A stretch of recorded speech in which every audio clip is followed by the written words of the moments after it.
Sejam muito bem-vindos a mais um podcast do Bola Amarela. Fazemos mais uma vez a análise da semana. Penso que é justo começarmos, desta vez, por ténis feminino, uma vez Hum. que Iga Swiatek voltou a ganhar um torneio, mais um título, o oitavo da WTA 500 em San Diego. 64 vitórias em 72 encontros este ano. Mais uma vez, meio que a vulgarizar uma outra jogadora do top 10 do caminho, a Coco Gauff. Teve algumas dificuldades contra a Jéssica Pegula e contra a Dona Vekic, perdeu sets em três dos seus encontros, também perdeu contra a Zheng Qinwen, mas de facto nós aqui na semana passada falámos de como ela tinha perdido uma final, de como isso era raro, e de como até era estranho que ela talvez na semana seguinte fosse mudar de continente e completamente de fuso horário Hum. para competir em San Diego, onde talvez não tinha grande necessidade de competir, mas a verdade é que ela não só não desistiu de San Diego, como chegou a tempo e ganhou o torneio. De facto, já começam a faltar palavras, né, para a época da Iga. É, é isso. Já não há grande coisa a dizer sobre uma temporada verdadeiramente estrondosa. Já falámos disto várias vezes. É curioso ver que isto acontece a coincidir com o fim da Ash Barty, o fim surpreendente da Ash Barty, que parecia que ia dominar o ténis feminino durante anos e anos. Aparece uma Iga inacreditável e alguns números já os podem ter lido no nosso site, mas são 64 vitórias, 8 títulos com 6 deles de seguida, 2 Grand Slams, 4 WTA 1000, 2 500, 21 vezes ganhou 6-0, 20 ganhou 6-1, quase 10 milhões de dólares de prize money, tem 6.280 pontos de vantagem para o segundo lugar no ranking WTA. 12 vitórias contra tenistas do top 10 é de facto brutal o que ela está a fazer e o que ela conseguiu esta semana. As pessoas podem olhar como foi só mais um título e como algo normal, mas é de facto importante para ela ter conseguido reagir, como tu dizes, a uma rara derrota numa final. Chega a San Diego, consegue jogar muito bem e ganha o título, e eu acho que ela se está a tornar cada vez mais assustadora para as adversárias, até pelo que ela disse no fim desse torneio, a dizer que agora já sei que não tenho de ser perfeita, tenho é de saber como lidar com a imperfeição, e conseguir ganhar mesmo não estando a jogar bem. Portanto, ela diz que não está a jogar bem e ganha toda a gente. Portanto, ela mantendo este nível, e ela é muito jovem e nós esquecemos muito da idade dela, é tão jovem e tem tanta margem ainda que se calhar pode mesmo estar aqui de forma, se calhar inesperada, a jogadora que vai dominar o circuito durante vários anos. Não acho que ela vá ganhar 64 jogos todas as temporadas, mas está-me a parecer muito difícil conseguir tirá-la de lá. Foi como a Dona Vekic disse, jogar contra a Iga Swiatek é como ir contra uma parede e ir várias vezes bater com a cabeça na parede, porque ela, tudo o que se manda por outro lado, ela manda de volta melhor. É de facto impressionante o que ela tem feito e falamos muito, mas há poucas palavras que justifiquem o que ela está a fazer. E a semana dela em San Diego é fascinante, porque ela de facto começa frente a uma jogadora mais jovem do que ela e que lhe dá muito trabalho pela segunda vez consecutiva, a Zheng Uhum. Qinwen, que já tinha ganho um set em Roland Garros. Depois, com a Coco Gauff, uma jogadora em relação à qual se espera que talvez elas venham a ter uma rivalidade no futuro e provavelmente em breve até serão número 1 e número 2 do mundo. Sim. Ela mais uma vez expõe completamente as debilidades técnicas da Coco Gauff. Uhum. Uma pessoa pensa, bom, é desta vez que a Coco vai ficar mais perto de derrotar. Não, ficou mais longe. Depois tem muitas dificuldades e até teve um pouco de sorte por causa da chuva com a Jéssica Pegula, que é de facto uma Uhum. jogadora que está muito espremida do ponto de vista daquilo que é o seu talento, mas que continua a fazer uma época incrível e Sem qualificou-se dúvida. para as WTA Finals, já lá iremos, mas temos ainda 5 vagas em aberto, mas a Jéssica Pegula está qualificada em singulares e em pares, é uma temporada incrível da jogadora norte-americana, e que de facto, ao contrário da Coco, parece estar a conseguir aproximar-se daquele patamar em que depois perdeu muitas vezes contra as melhores jogadoras do mundo, como ela já tinha uma série de derrotas grande com a Barty, está perto, parece, de quebrar essa barreira. E depois na final tem também um encontro ele fascinante frente a uma jogadora que vinha muito motivada, com muitas vitórias seguidas. Perde o segundo set em que a Dona Vekic jogou muito bem e depois dá 6-0 no terceiro set, o 21º 6-0 da temporada. Já não se viu uma época com tantos 6-0 no ténis feminino desde a última grande época da Serena Williams. Já não se vê uma época destas no ténis feminino. desde a Serena Williams, e eu acho que é essa a reflexão que nós podemos fazer aqui, não é? É a melhor época de ténis feminino, tirando da Serena Williams, talvez desde os tempos da Justina Henin, em 2007, aquela época em que a Justina Henin também ganha tudo menos o Wimbledon, em 2007. É verdade que a Angelique Kerber, em 2016, ganhou 2 Grand Slams, fez final do outro e fez a final dos Jogos Olímpicos e das WTA Finals. Portanto, essa época, em termos de grandes torneios da Kerber, é melhor. É a melhor época, sem ser Serena, nos últimos 15 anos. Mas em termos de número de vitórias, consistência, títulos, quer dizer, a Iga está outra vez num período parecido com aquele que viveu na primavera. Ela está, digamos que numa segunda vaga, em que fez agora título no US Open, final título, e é inevitável perguntar-te se já disseste a primeira parte da minha pergunta, era se de facto achas que ela vai continuar assim durante muito tempo. Acho que é muito arriscado afirmar isso. Sim. Mas pergunto já em relação ao próximo torneio, ela de facto é difícil não imaginar que ela seja a jogadora a bater nas WTA Finals, onde vai à procura de um nono título da época. Incrível. Quanto a manter, o circuito feminino já nos tem dado muitos avisos de que isto, lá está, há jogadoras que dominam e depois vemos a cair, mas não, há muito tempo não vimos uma jogadora a dominar tanto como a Iga, e já se percebeu que isto não é uma onda, e ela talvez tivesse o grande desafio dela de conseguir começar a ganhar outra vez depois de acabar a série de vitórias. Ela perde em Wimbledon, pareceu que demorou ali até recuperar um pouco o andamento, mas agora já está a bater outra vez. Quanto às WTA Finals, para mim é claramente a jogadora a bater. Estou curioso e eu acho que também esse vai ser um torneio muito importante para ela e que se pode tornar o pesadelo completo para as adversárias se ela conseguir passar pelo torneio incólume e ganhar de forma autoritária, porque eu acho que é aqui que ela ainda poderá tremer um bocadinho. Ela é muito nova, tem 21 anos, vai jogar, como ela disse, desde o início, e como este torneio tem, desde o início é que as melhores do mundo, logo não há tempo para crescer, e estou curioso para ver como é que ela, psicologicamente, vai lidar com a pressão dela saber que é a jogadora a bater, que está ali no meio das estrelas todas, ela é a maior estrela e tem essa obrigação, digamos, de ganhar o torneio. Não tem, obviamente, mas tem essa responsabilidade em cima. E eu acho que vai ser uma. Para medir o pulso dela em relação às outras, vai ser importante. E se ela ganha o torneio de forma autoritária, eu acho que aí então vai ser um grande, grande problema para toda a gente, porque depois já não há grande coisa que se possa apontar. Qual é que é o desafio seguinte? Não sei, porque se ela ganhar as WTA Finals também, mostra que para ela própria, em termos de confiança, pode fazer tudo o que quiser no ténis. É um bocadinho por aí.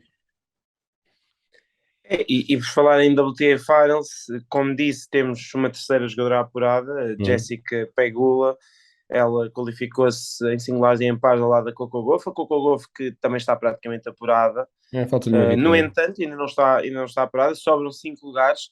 É verdade que desses 5 lugares, 4 estão bastante bem encaminhados para a Coco, para a Sabalenka, para a Garcia e para a Kasatkina. No entanto, a verdade é que estão 5 lugares em aberto nesta altura.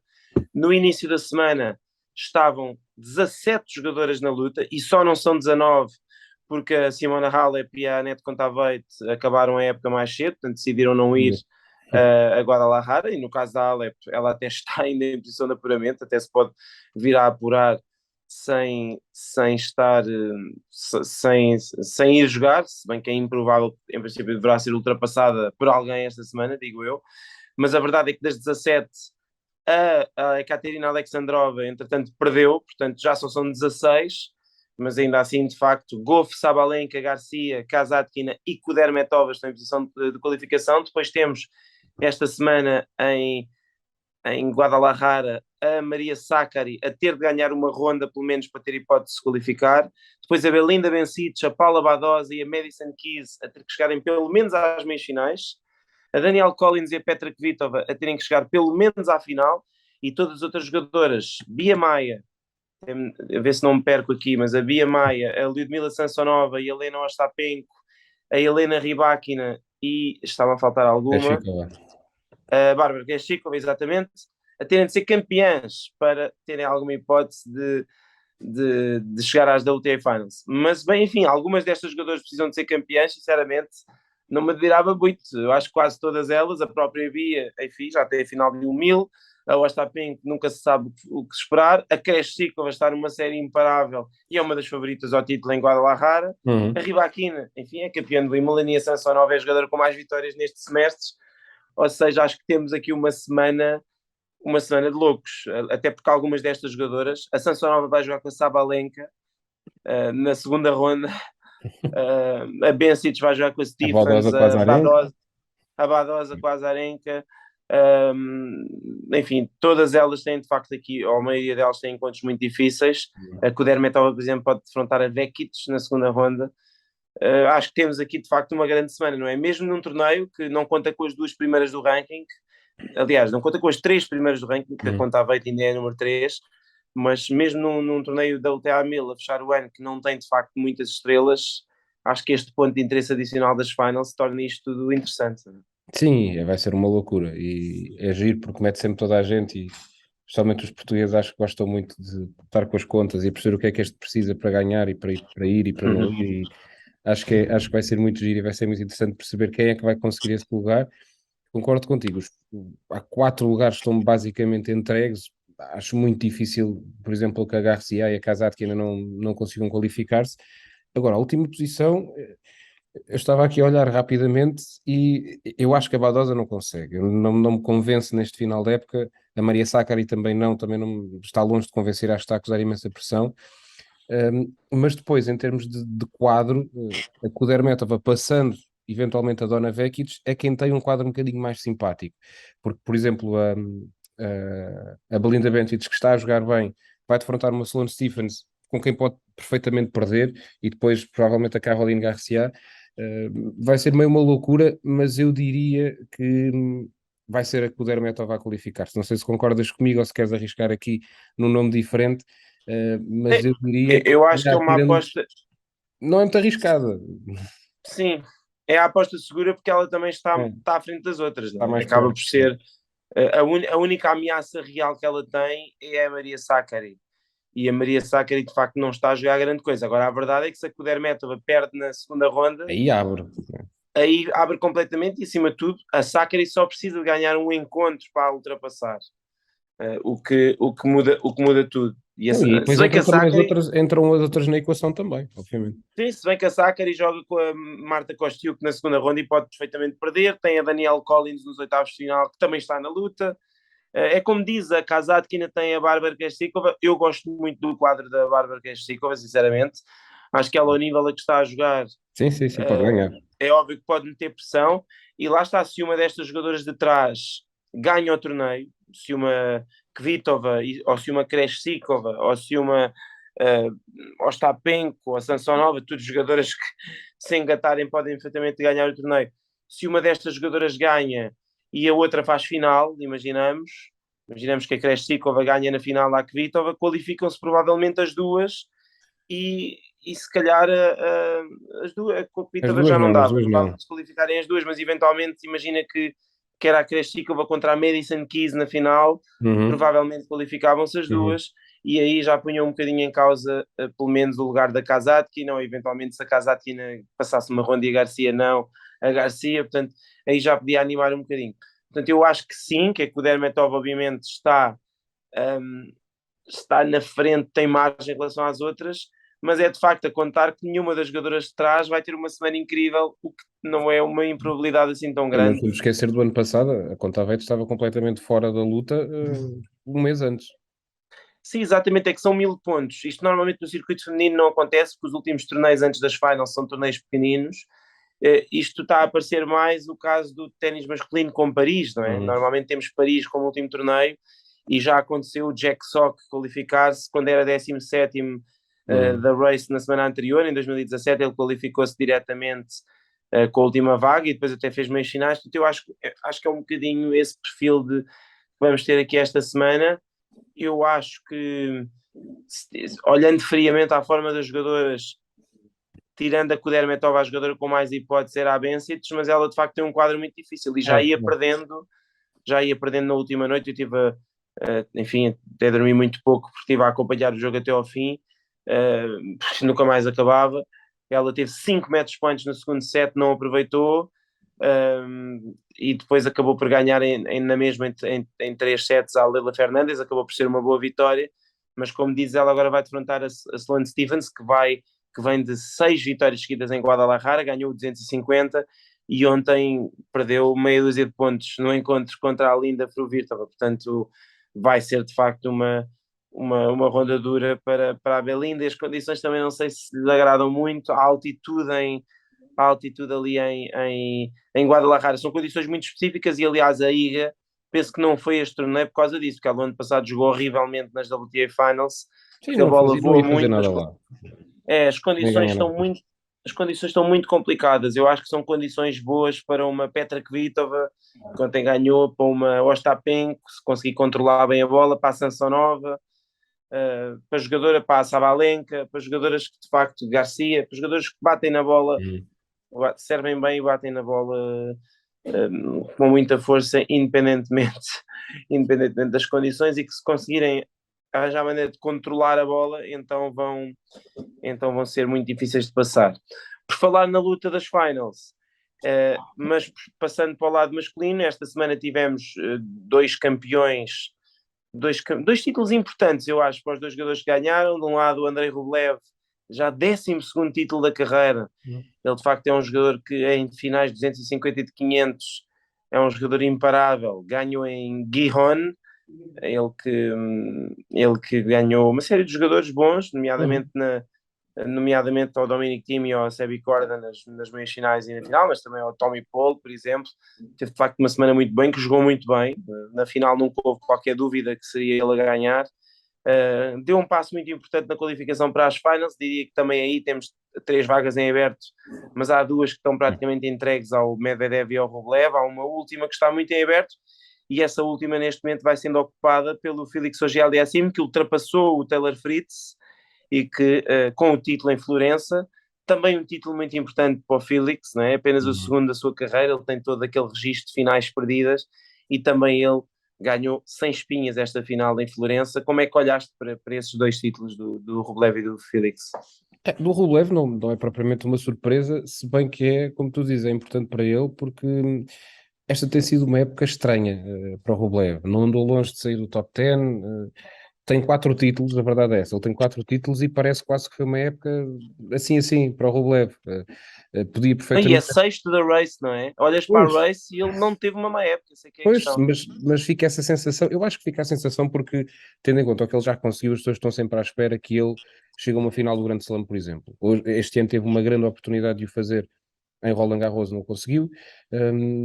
Mas na verdade acho que foi um título importante, que basicamente arrumou para o lado dele a qualificação para as finals. Acho que não vai haver jogadores suficientes a passar 3.440 pontos nesta altura para o tirarem das finals.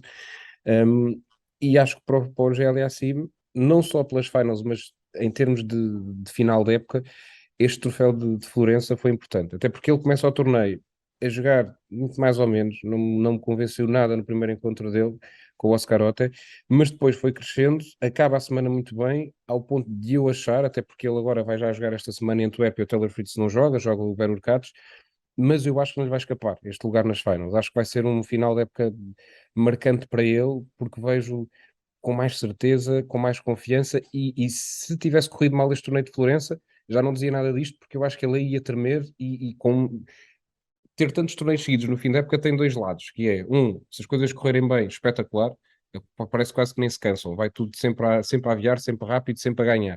Por outro, se começam a perder cedo, como são torneios após torneios, parece que a desconfiança vai aumentando e a obrigação de voltar a jogar, e fica mais difícil. No caso dele, começa a primeira semana desta sequência meio louca, muito bem, e eu acho que vai mesmo dar para ele. Não vai ser simples, mas tendo em conta que ele joga esta semana, o Taylor Fritz não, e a forma como ele está a jogar, não estou aqui a imaginar ou o Fritz ou o Urcatos, que para mim são os jogadores que de forma realista o podem ultrapassar, não estou a vê-los a ficarem à frente do Felix. Sim, muito rapidamente em relação ao Rublev, a sua época este ano não foi tão boa nos Masters 1000 como era habitual, e nos grandes slams ele perde 2 quartos de final que se calhar devia ter ganho. Uhum. Se calhar devia ter ganho ao Marin Cilic em Roland Garros e se calhar devia ter ganho o TFO no US Open e perdeu 2 quartos de final dentre os jogadores que estavam abaixo de si no ranking. Essa é que é a fria realidade. É. E se calhar fomos olhar do ponto de vista objetivo, ele teve uma hipótese de ganhar um Grand Slam, como se calhar não vai ter outra, porque a verdade é que aquele Grand Slam estava completamente em aberto, o US Open, que o Sim, Carlos sim. Alcaraz acabou por ganhar. Portanto, é verdade que ninguém olhava para o Rublev nessa altura com reais chances de ganhar o torneio, mas sim, ele, quer dizer, se jogasse uma meia final, eu penso que ele nunca defrontou o Carlos Alcaraz. Se ele tivesse ganho ao TFO e já vinha de uma boa vitória contra o Norris, se calhar teria, olhava para o jogo com o Alcaraz com reais hipóteses de discutir o encontro, como depois o TFO, de resto acabou por discutir, só perdeu em 5 sets. Mas acho que também é por isso que temos essa sensação de que ele desperdiçou oportunidades, depois também porque não jogou o Wimbledon, enfim, a época dos russos também é um bocadinho característica. Em relação ao Felix, eu tenho algumas dificuldades em ter muitas certezas, porque está muito apertada a race e, e faltam pontos importantes, faltam 1500 pontos que eu sinceramente acho difícil, mas não sei como é que vai vir o Sinners, se calhar sem pressão, não sei o que é que ele vai fazer em Viena e em Paris. Depois também o Felix vai jogar um torneio diferente do Fritz e do Urkats, não estou em erro. Acho que o Urkats e o Fritz estão os dois em Viena, estou aqui a confirmar rapidamente, e o Felix está em Basileia. Confirmo. Sim, exatamente. Basicamente estão todos em Viena. E isso também pode ajudar o Felix, mas altera um bocadinho a dinâmica. Não sei que quadro é que o Fritz vai ter em Viena comparado com o quadro que o Felix vai ter em Basileia. E não pode Basileia ser vai mau. O ter o Basileia Alcaraz. ele pode apanhar o Nick Kyrgios nos quartos de final, por exemplo. Pois, eu acho que vai ter. Acho que vai ser tudo sinceramente resolvido em Paris. Isso sim. Obviamente que à partida ele vai arrancar com vantagem pontual, não é? Em Paris, vai chegar a Paris com vantagem em relação aos outros, E esta semana mas pode ser importante para abrir mais a folga. Se ele ganha título de é, novo. exatamente. Agora também não sei. É verdade que ele, quando ganhou o seu primeiro título ATP em Roterdão, depois, se não estou em erro, na semana a seguir faz final Foi, em Marselha, perto do perdeu. Rublev, curiosamente. Portanto, ele até é um jogador que normalmente engata bem e consegue séries de vitórias consecutivas. Vamos ver, sim, neste momento eu acho que é o favorito, mas eu, particularmente o Taylor Fritz, eu gostei muito de o ver jogar em Tóquio e acho que ele nem sequer jogou o seu melhor ténis e conseguiu ganhar o torneio. Acho que é um jogador que, por alguma razão, ele há de ter desistido de Antuérpia ou de Estocolmo, acho que estava em Estocolmo, exatamente.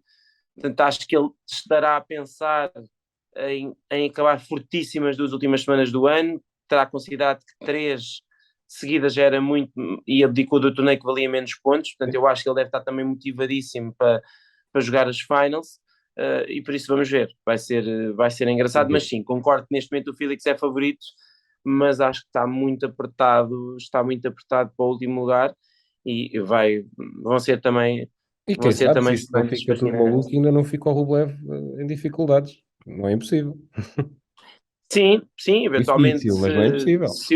eventualmente se o Felix, ou mesmo o Medvedev, não é? Se Mesmo o Medvedev, Felix, se os dois, imaginamos que para a semana tanto o Felix como o Taylor Fritz são campeões, não nesta, mas na próxima, num ATP no 500, ou que o Felix faz título esta semana e meia final para a semana e o Fritz ou o Urkats são campeões, então fica tudo muito embrulhado no caso do Medvedev e do Rublev não estarem muito bem. Portanto, sim, acho que vai ser acho que vai ser engraçado e obviamente depois há os jogadores que vêm atrás, como eu já disse, o Sinner, o próprio Berrettini que está a competir esta semana em Nápoles, imaginamos que ele ganha o título e vai embalado, o próprio Marin Cilic, de facto há jogadores diria até o 16º, que eu penso que nesta altura é o Marin Cilic.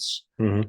um, exatamente, até o 16º é possível, é óbvio que também temos o Nick Kyrgios, que vai jogar Acho que tinha que Basileia. ter ganho, acho que tinha que ter ganho Tóquio Sim, para sim, estar mais dentro. vai jogar Basileia e Paris, não é? Teria de ganhar Paris seguramente E e Basileia depois também teria que acho que fazer sim. qualquer coisinha em Basileia, pelo menos, talvez final e título, pelo menos. A cena é que Penso que meia a cena é final que mesmo os dois títulos até podem nem ser suficientes. podem não ser suficientes, mas eu diria que 2 títulos faria ali 2.400 mais ou menos, isto tudo porque os 2.000 os 1.200 pontos do Wimbledon não contam, porque Kyrgios com 2.000 com 1.200 pontos do Wimbledon, estaria nesta altura em oitavo, ou em sétimo, aliás, oitavo, contando que o Djokovic está garantido. E acho que as finals acabam por perder um pouco com a ausência do Kyrgios, sinceramente. Vai em pares, em princípio, e vai ser giro para eles terem essa experiência, mas sim, vão ser semanas animadas, vamos ver. Esta semana os quadros estão muito equilibrados até. O torneio mais forte até talvez é Estocolmo, mas neste momento tem ali uma secção do quadro que está muito forte, mas vai ser giro não falámos do Carreño Busta, mas o Carreño Busta é o primeiro cabeça de série em Nápoles e tem chances matemáticas se ainda conseguir fazer alguma coisa de jeito, o próprio Cameron Norrie também, portanto vai ser giro. Não sei que assim para fechar, o que é que destacarias desta semana, mas talvez essa questão de perceber se o Félix e se o Urkacz e se o Cam e se o Pablo Carreño vão conseguir aproximar-se das finals.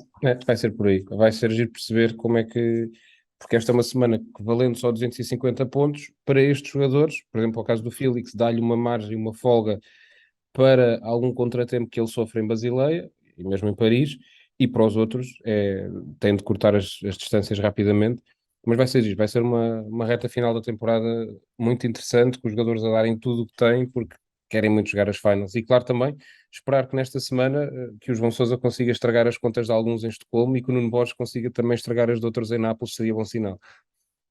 É isso, eles vão jogar esta terça-feira, na tarde da manhã em que nós estamos a gravar, e oxalá consigam fazer boas semanas. O Nuno está a jogar em Nápoles, um torneio outdoor, que enfim começou com algum drama, mas que é o primeiro torneio, olhando para o copo meio cheio, é o primeiro torneio da história do continente europeu no circuito da ATP de hardcourt outdoor.